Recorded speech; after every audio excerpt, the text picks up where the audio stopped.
morning, Malaysia. This is Matthias Chang once again from Future Fast Forward. Today, I'm pissed off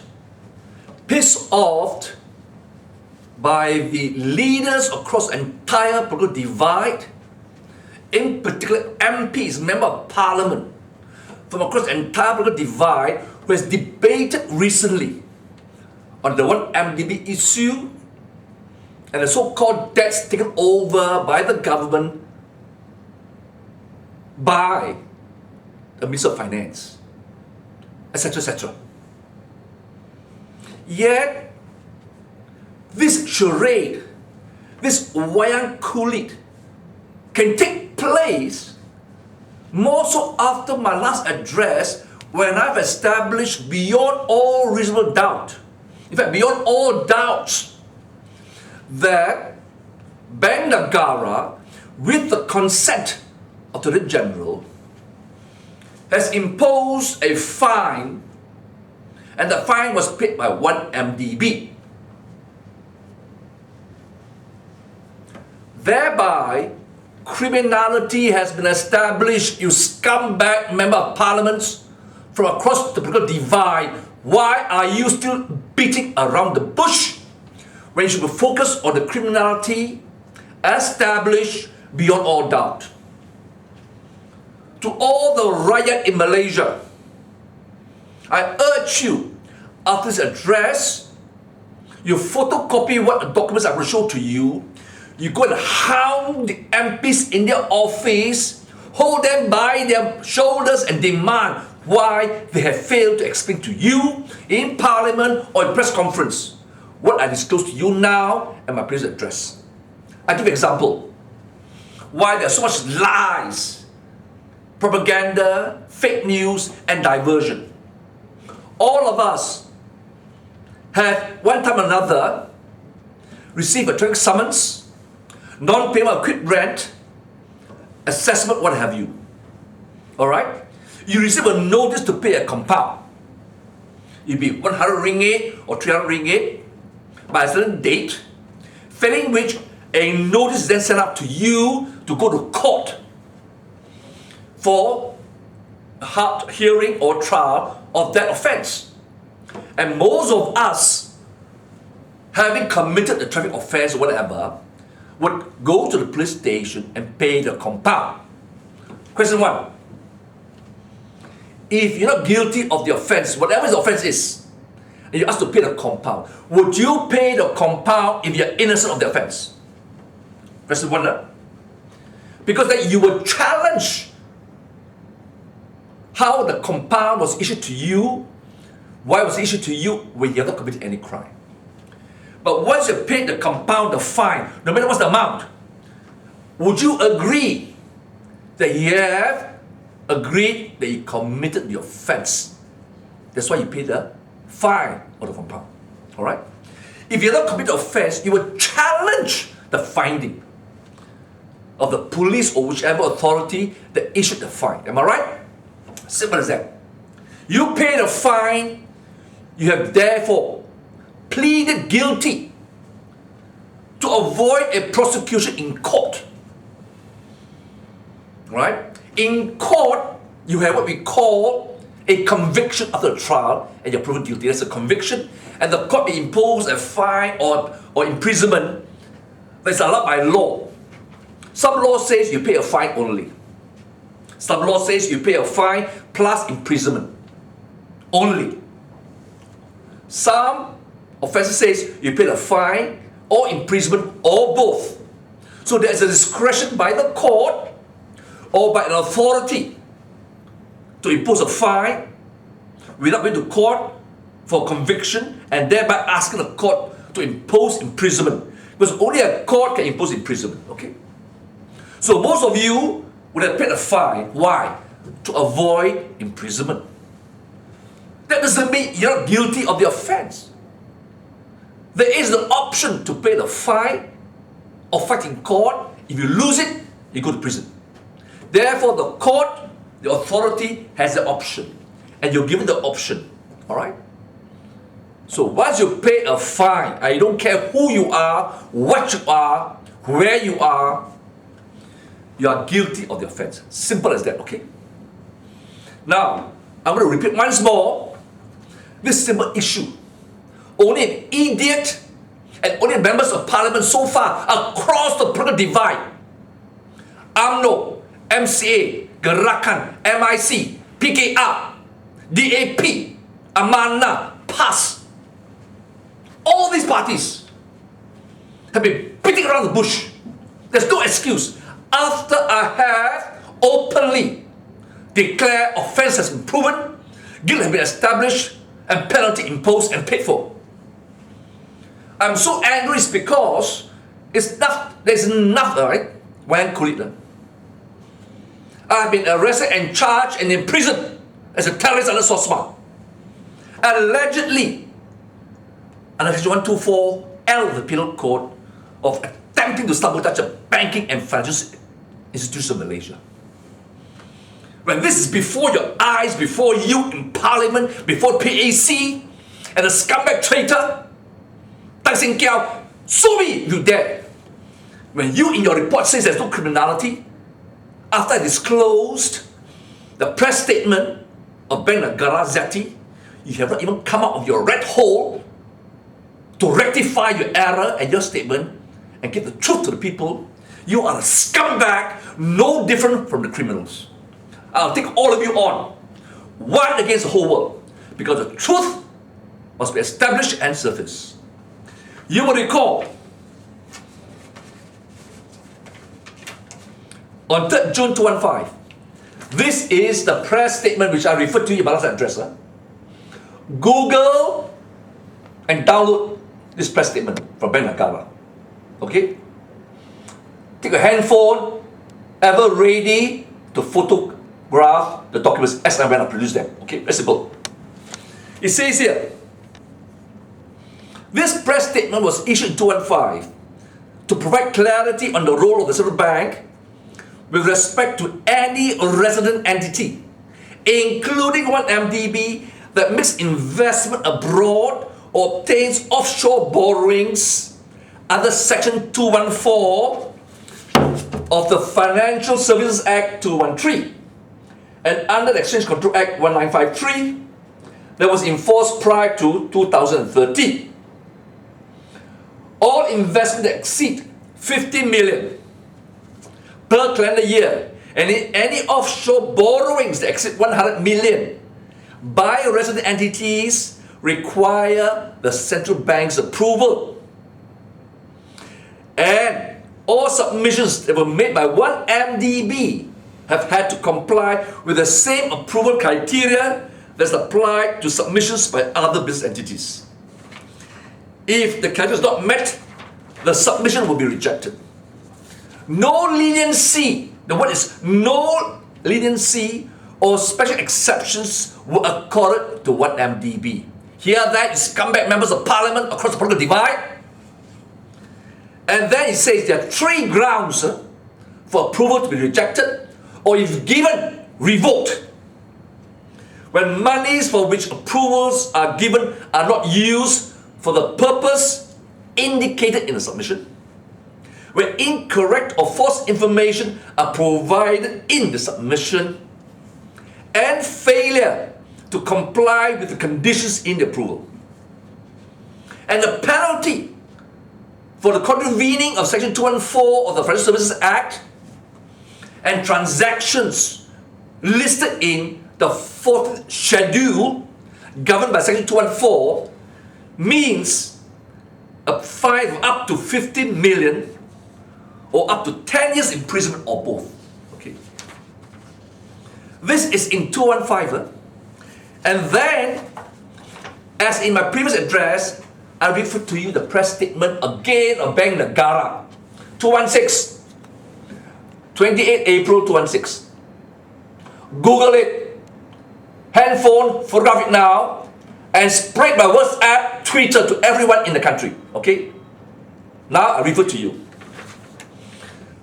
Following receipt of the consent of the Attorney General, today, 28 April, Bank Negara Malaysia has issued a letter of administrative compound to 1MDB for failure to fully comply with the directions issued under the Financial Services Act of 2013. This includes the requirement for one MDB to repatriate monies remitted abroad following the revocations of the 3 permissions granted by Bank Negara, Malaysia to one MDB in 2009, 2010, 2011. One MDB has been given until 30th May 2016 to pay the compound. And the payment of the compound marks the conclusion of the investigation by Bank Negara. And we are told by the government, by the Prime Minister, Finance Minister, compound has been paid by one MDB. This statement was issued by Bank Negara with the consent of the Attorney General, not out of thin air or invention. It's in accordance with the provisions of the Financial Services Act, Section 214. Every statement, every sentence must be pursuant to an act.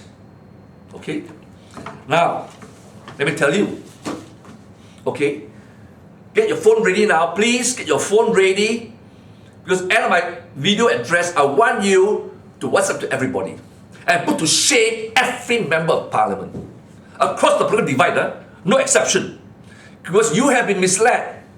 And they are so scared of my previous address, they purposely in Parliament divert the debate and the issue of what MDB has to write, whether or not the government has assumed the debt of what MDB. There's nothing compared to the principal issue, the threshold issue. Was crime committed? Was offences committed by a whole bunch of cabal of idiots, scumbag, crooks, cheaters, money launderers? And did they plead guilty? You can plead guilty in many ways. In court, you can plead guilty. You can also plead guilty to an administrative order. It's all provided in the Financial Services Act 213. So now listen carefully. First, Financial Services Act 213, Section 214, Subsection 2. No person shall undertake or engage in any transaction, set out in Schedule 14, except with the written approval of the bank. First, copy it, photograph it, please. My explanation. The word bank here refers to Bank Negara. Schedule 14 lists out what are the transactions which requires the written approval of the Bank Negara. If no approval is given, or approval given but subsequently revoked, the transaction is illegal, unlawful, and void. Section 214, Subsection 2 requires strict compliance. And in the press statement, Zeddy says no leniency or exceptions were given to one MDB. Let's see whether it's correct or not. Okay? Then, Section 2145. The bank in granting any written approval under subsection 2 may impose any requirements, restriction or condition in respect of the transaction in Schedule 14. Remember the 3 conditions in the press statement? Well, precisely. These were the conditions imposed by Bank Negara pursuant to Section 2145. My explanation. Bank Negara may, for example, impose certain conditions precedent before giving approval, or having approved, impose conditions which must be fulfilled after approval given. Alright? 2145, as explained in the press statement. And then, Section 2146. What happens? Failure to adhere or comply with subsection 6A to G. However, with regards to one MDB, we only had to focus on B, C, and G. Read to you.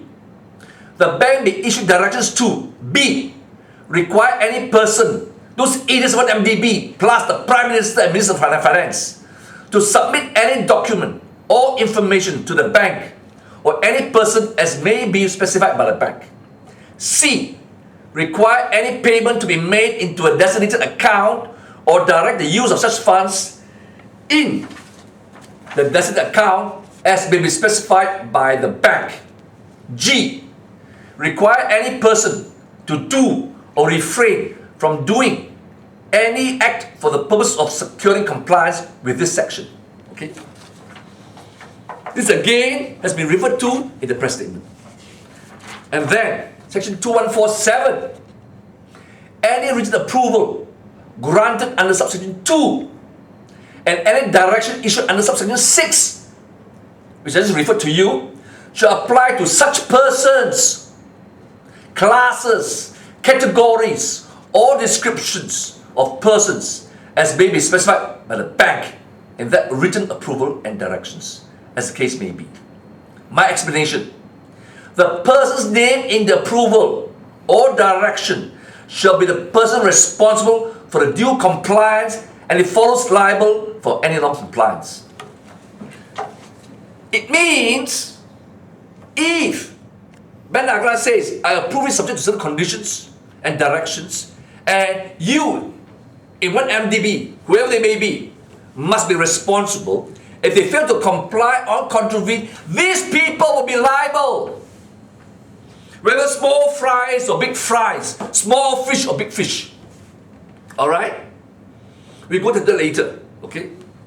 Now, in section 2142, there's a reference to say the transactions, right, in Schedule 14. All the transactions in section 214, section 2, alright, which is governed by 14th schedule, must have the written approval by Bank Negara, except para 7. Okay, this is concern us. No relevance to 1 MDB. Para 7 is governed by other sections of the 14th schedule. All other transactions in the 14th schedule of this Act must have the prior written approval of Bank Negara. It says here, Section 2149, except for para 7 in Schedule 14, any person who contravenes subsection 2 or fails to comply with any requirement, restriction or condition imposed under the written approval granted under subsection 2 or any direction issued under subsection 6 commits an offence under this Act. Look at it, huh? Fail to comply, that means you have committed an offence. It's not a civil case. You numbskull, scumbag MPs across the political divide. So non-compliance means you commit offence. Why are you wasting time in Parliament debating whether offence has been committed? Already Bank Negara said there's no compliance. The 3 conditions in the press statement. Once you don't comply, there is offence committed. Scumbag, rascals, and shall on conviction be liable to imprisonment for a term not exceeding 10 years or to a fine not exceeding 15 million ringgit or both. So why are you still misleading the right of Malaysia and prolonging the regime when everyone within the regime, when told about this law, should at a minimum demand accountability from the leaders of the regime, alright, and demand criminal action. Like I said, they paid the fine, but we don't know how much is the fine imposed by Bank Negara. The amount is irrelevant. If it was 1 ringgit or 10 ringgit or 1,000 ringgit, even though they've borrowed and lost billions, the fact you pay the fine is a consequence of having agreed that you have committed an offence. Understand? Non-compliance equals to commitment of an offence. Hence, therefore, we can punish you by a fine or imprisonment. You pay fine, you don't have to go to jail. Okay, that's the discretion.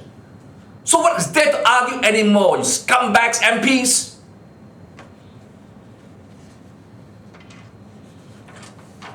Now, let's go to Schedule 14. There are 9 transactions. We are only interested in para 3 and para 4. It will shock you. Okay? And I don't understand. The members of Parliament of Barisan Nasional, UMNO, MCA, Gerakan MIC, PKR, DAP, Amanah. Those are all as parties, right? Including Bersatu. You have lawyers, damn you! Why have you not referred to the French Service Act as a starting point? Beat around the bush for 2 years. For 2 bloody years. Because you know, by going to the act, the answer is there. But you should divert and talk about, the billions. There's already enough evidence. Millions went around the world and came into the personal account of the Prime Minister. There were non-compliance. There is the act. I'm not interested what is the law in America, Switzerland, UK, Singapore, or Hong Kong. Don't say foreign power is interfering. We have contravened our local laws, you scumbag, for past. What do you say? Is it not against Sharia law? You talk about hudud, enhanced punishment, and you conveniently, you past scumbags, Hadi, you dare parade and posture in Parliament. You want enhanced punishment for hudud. But you dare not open your mouth to utter a simple truth. Offence has been committed because there's no compliance, as provided by the Act. Okay? So, don't you dare mislead anyone anymore. I'll come after you and I'll whack you and whack you and whack you. Schedule 14, subsection 2142, transactions related to what MDB. The making of any payment by a person to another person, including a payment. We make payment, right? What MDB? Billions. Excuse me. First transaction was 1 billion US. The making of any payment by a person to another person, including a payment A to or for the credit of a non-resident. Precisely is what MD paid to the bloody bastard, right? Saudi Arabia. Saudis, Petro Saudis, Wahhabis, scumbags. By a resident to a non-resident. What MDB is the Malaysian entity is a resident. To a non-resident, who are they? Scumbag Saudis. Abu Dhabi. Abba Investment. C. For what? As consideration for or in association with the receipt of a payment or the acquisition of a property outside Malaysia by any person. Investment joint venture, buy assets, hotels, property, all assets, Argentina, Turkmenistan, all bullshit. Went to casino. 2. The creation in favor of or the transfer to every person of a right to receive a payment or to acquire a property outside Malaysia. Obviously, use the joint venture, it was a scam joint venture, to give the impression there's a right to receive the monies. But you and I know the monies went around the world, right? They obtained the approval for the remittance of the money to misrepresentation, fraud, and non-disclosure. Then the approval, as per the press statement, has been revoked.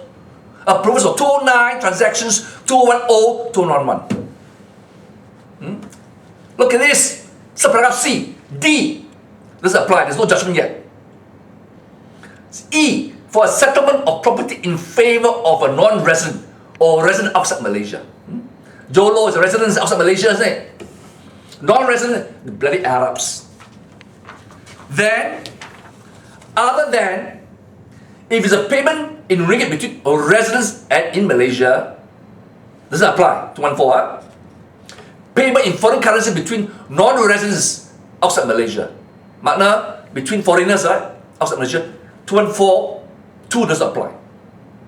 Now, para 4 of 14th schedule. The receiving of any payment in para 3.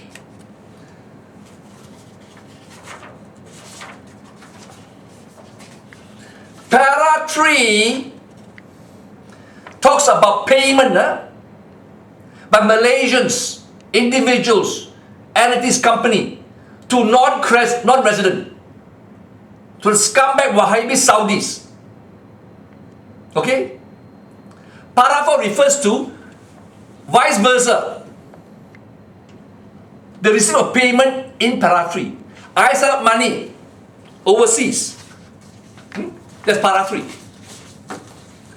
Resident to non-resident. Malaysian to foreigners. Okay? Para 4 is when the Malaysian scumbags, crooks receive money. Is that not the case? Money has been received in Malaysia, in M-Bank, from Thuggen Bank, from the Tenor Corporation, from Jolo, into whose account? One of them was in the Prime Minister's account. When you receive money from overseas under Para 4 of the 14th schedule, permission, approval must be obtained, written approval. Before you receive the money, you know money akan datang. Sebelum money, duit akan datang or masuk bank in Malaysia, the recipient of the money must go to Bank Negara to get permission. Mesti isi borang lah. Yet, we have the Prime Minister, you recall in the statement, we park the money in Singapore so that we don't have to comply with Bank Negara directions. You remember that or not? A Prime Minister, Finance Minister, tell the whole bloody world he refused and not willing to comply with Bank Negara directions. Alright? As if he not receiving the money. Okay? Divert our attention. But in actual fact, he received 681 million, isn't it? US dollars. 681 American pie. Did he get the permission? Did he get approval? If he has, say so! And even if it's a donation, you still must get approval. Okay? But of course the donation is a scam. We know it's a scam because Swiss authorities say the money came from 1MDB. Forget about all that. Have I not shown to you very clearly now? Under this law, in English, simple English, no jargon, and every lawyer worth his salt in the entire legal profession who say I'm wrong, I will challenge him to the debate. All of you arrive in Malaysia. First priority, go to your MP. Interrogate your MP from every party. Why are you misleading us? Why you perform and play wayang kulit politics with BN, with UMNO, with Prime Minister, Finance Minister? Is there a deal made? Tell me, you scumbags. I'm sick and fed up with you people, you know. Uphold justice, rule of law. Where were you? You lawyers, where were you? You are experts on the law. Until today, I can say without contradiction, no lawyer has referred publicly in a speech in outside Parliament, no member of Parliament has made reference to this act. Let me say to you now, Section 249 of this act talks about offence committed by a person acting in official capacity. Prime Minister, Minister of Finance, was also and is also the advisor of 1MDB. He was acting in his official capacity. Where an offence is committed by a body corporate or incorporate. We have clearly said, 1MDB paid a fine. 1MDB has failed to comply with the approvals, therefore deemed committed offence. When offence is committed by the body corporate or 1MDB, a person 2491A says, who is its director, controller, officer or partner, or is purporting to act in any such capacity, or B, who is concerned in the management of his affairs, is not a Prime Minister, Minister of Finance as advisor under the Articles of Association concerned in the management of his affairs. Every authorization must come from him. At the time of the commission of the offence, is deemed to have committed the offence unless that person, Prime Minister Najib, Finance Minister Najib, President UMNO advisor, proves that the offence was committed without his consent or connivance, and that he has exercised due diligence to prevent the commission of the offence as he ought to have exercised, having regard to the name of his function in that capacity and to the circumstances. Pause here. 2491A and B. A person in his official capacity is responsible for the crimes of the corporate entity or anybody else. And he can only prove his, and he's deemed to commit offence. The moment one MD commits offence, he is deemed to commit offence. Unless he can prove that he was not involved, they give his consent.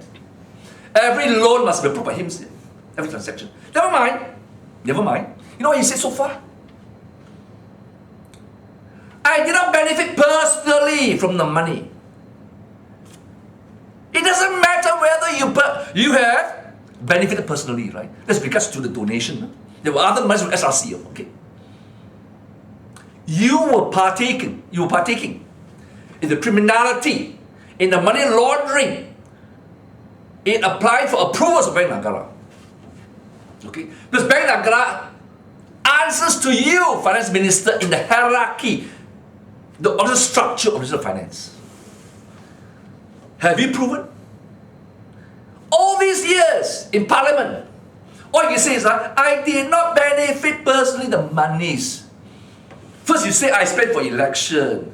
Then in fact, ISIS, blah, blah, blah, blah, blah, blah. Absolute nonsense. And you MPs in Parliament, across the political divide, you scumbags, you don't have the balls to refer to Section 249, 1A and B of the Financial Services Act. And then 253. Bank Negara has the power to compound, to impose a fine. Prosecution is under the AG. And suppose AG refused to prosecute, he dare not prosecute for a simple reason. He go after the small fries. The small fry says, why go after me? Why don't go after the big fish? 249 says, big fish is responsible if offence is committed. Big fish! Unless he can prove he's innocent, he did not connive, he did not agree, he did not consent. So Bank Negara have no prosecuting powers, but have the power to fine, to impose a penalty, a fine. And the maximum is 50 million. We don't know how much has been paid by what MDB, it doesn't matter. Like I said before, once you pay the fine, you're guilty. Even before the fine, under Section 249, 1A and B, the moment offence has been committed by a body corporate by 1MDB, this big control, the fish head, the fish, the snake, is responsible, is deemed to have committed the offence. Go and Google Section 2491 of this Act. Regards to the compound, I read to you. That's why I said the compound was a cover-up. Never mind. God is great, Allah is great, and Allah will deliver judgment in due course. Why? 253(2) says, an offer to compound may be made at any time after the offence has been committed. English, lepas offence has been committed. The offer, that means Bank Negara can offer anyone to pay the compound, the fine, after the offence is committed. Therefore, when Bank Negara offer to make a compound, impose a penalty of fine, it is clear in the eyes of Bank Negara, and even in the eyes of Attorney General, because AG consented to the imposition of the compound penalty, which penalty, fine and compound can only be imposed and offered after the offence has been committed. after offence has been committed. Scumbags, you understand simple English? Lepas, not before, have been committed. And if the amount specified in the offer is not paid within the time specified in the offer, or within such extended period as the government may grant, prosecution for the offence may be instituted at any time after against that person to whom the offer is made. No wonder what MDB paid straight away within by 30th May 2016, because they don't pay under 2532 of this Act. You don't pay, there must be prosecution by the Attorney General. And the Attorney General cannot say, no offence has been committed, you scumbag idiots. AG has consented a fine to be imposed, compound to be offered. AG agreed that a compound fine can be only offered after the offence has been committed. After. So AG agreed, offence committed. Only then, he doesn't want to prosecute. But if the fine is not paid, he has to prosecute under 2532. He can't say there's no offence. His consent is corroboration, collaboration in support an offence is committed. That's 2532. Now 2533 is interesting. When offence has been compounded under subsection 1, no prosecution shall be instituted in respect of the offence against the person to whom the offer to compound was made. Okay? If the compound offer is made to one MDB, MDB pays the compound, AG cannot prosecute one MDB. So it says here, 253. But that doesn't mean any other person cannot be prosecuted. They can still be prosecuted. The offer was made to who? One MDB, a corporate. Alright? With the consent of AG. That's why I said under 2532, offer is made, don't pay, he has to prosecute. He has to. But if payment is made, AG hands is tied. He can't prosecute the entity or the person in which the offer is made to pay the fine and he's paid the fine. Alright? So there you are, have it. All in a nutshell, in a few sections of the Act. And yet,